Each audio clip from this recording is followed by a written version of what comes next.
नमस्कार दोस्तों, आज इंडिया को आज़ाद हुए 75 ईयर से ज़्यादा का समय हो गया है, लेकिन इंडिया की popularity as a global power nation अभी हाल ही में कुछ सालों में बहुत तेज़ी से बढ़ी है। और इसका मोस्ट ऑफ द क्रेडिट जाता है हमारी मिनिस्ट्री ऑफ एक्सटर्नल अफेयर और उसके मिनिस्टर डॉक्टर सुब्रमण्यम जयशंकर को, जो अपनी बोल्ड स्टेटमेंट और पॉलिटिकल व्यूज़ के लिए अक्सर चर्चा में रहते हैं। तो आज हम उनकी पर्सनल लाइफ और उनके लंबे करियर के बारे में जानेंगे। चलिए वीडियो शुरू करते हैं। डॉक्टर एस जयशंकर का जन्म 1955 में दिल्ली के एक हिंदू परिवार में हुआ।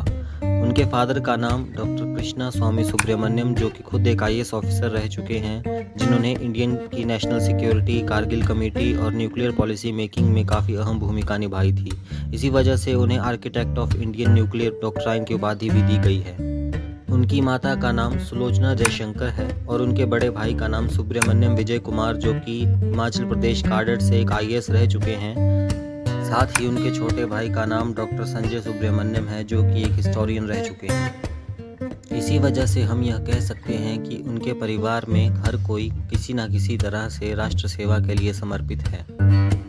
अगर डॉक्टर एस जयशंकर की प्राइमरी एजुकेशन की बात करें तो उन्होंने एयरफोर्स स्कूल दिल्ली कैंट से अपनी प्राइमरी एजुकेशन ली। इसके बाद उन्होंने दिल्ली के ही सेंट स्टीफन कॉलेज से अपनी केमिस्ट्री में ग्रेजुएशन प्राप्त की। जहां एक तरफ को उनकी फैमिली चाहती थी कि वह केमिस्ट्री में ही अपनी पोस्ट ग्रेजुएशन करें, तो वहां दूसरी तरफ उनका इंटरेस्ट पॉलिटिकल साइंस में ज़्यादा बढ़ने लगा।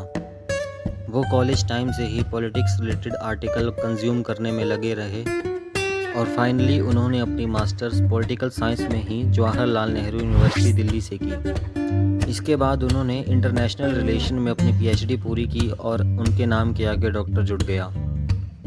इसके बाद उन्होंने 1977 में अपनी UPSC की परीक्षा पास करके IFS को एज अ सर्विस चुना। जब उनसे एक इंटरव्यू में यह पूछा गया कि उन्होंने इंडियन फॉरेन सर्विस को ही क्यों चुना, तो उन्होंने इसके जवाब में यह कहा कि जब मैंने म्यूज़िक सुनना शुरू किया तो मेरा इंटरेस्ट और कल्चर को जानने और अपने कल्चर को प्रिजर्व करने में बढ़ने लगा। अगर उनकी पर्सनल लाइफ की बात करें तो उनकी पहली पत्नी का नाम शोभा जयशंकर था, जिनकी कैंसर की वजह से डेथ हो गई थी। इसके बाद उन्होंने एक जापानीज़ ओरिजिन की कोयोको जयशंकर से शादी की। एक जापानीज़ ओरिजिन की वाइफ होने के कारण वो जापानीज़ काफ़ी अच्छी तरह बोल लेते हैं।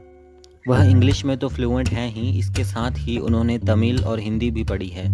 इसके अलावा अगर हम बात करें तो उन्होंने अपनी फॉरेन सर्विसेज के टाइम रशियन लैंग्वेज में भी पढ़ाई की है। तो हम यह कह सकते हैं कि वो इंग्लिश के अलावा काफ़ी ज़्यादा लैंग्वेज में मास्टर हैं। वैसे तो उनकी लाइफ लॉन्ग अचीवमेंट्स काफ़ी ज़्यादा हैं, लेकिन अगर हम कुछ मेजर पॉइंट्स की बात करें तो 1988 से 1990 में जब राजीव गांधी की सरकार थी तो डॉक्टर एस जयशंकर को श्रीलंका में पीस कीपिंग फोर्स के सिक्योरिटी एडवाइज़र के रूप में भेजा गया था।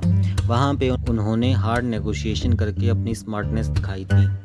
2004 में जब वो जॉइंट सेक्रेटरी के रूप में दिल्ली में पोस्टेड थे, तब उन्होंने मनमोहन सिंह सरकार से US न्यूक्लियर डील साइन करवाई थी।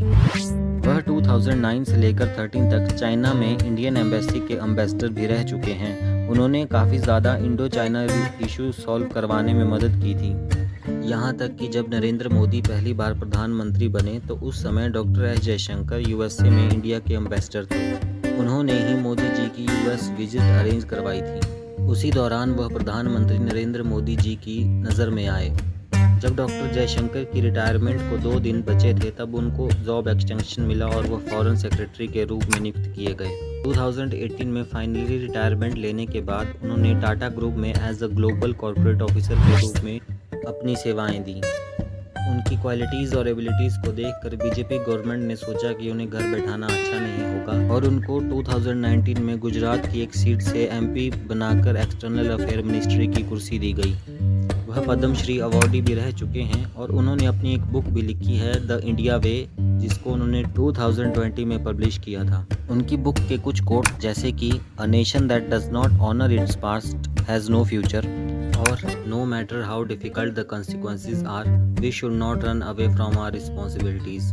उनकी ये स्टेटमेंट्स दिखाती हैं कि वह कितने बड़े पैट्रियट और कितने बड़े थिंकर हैं।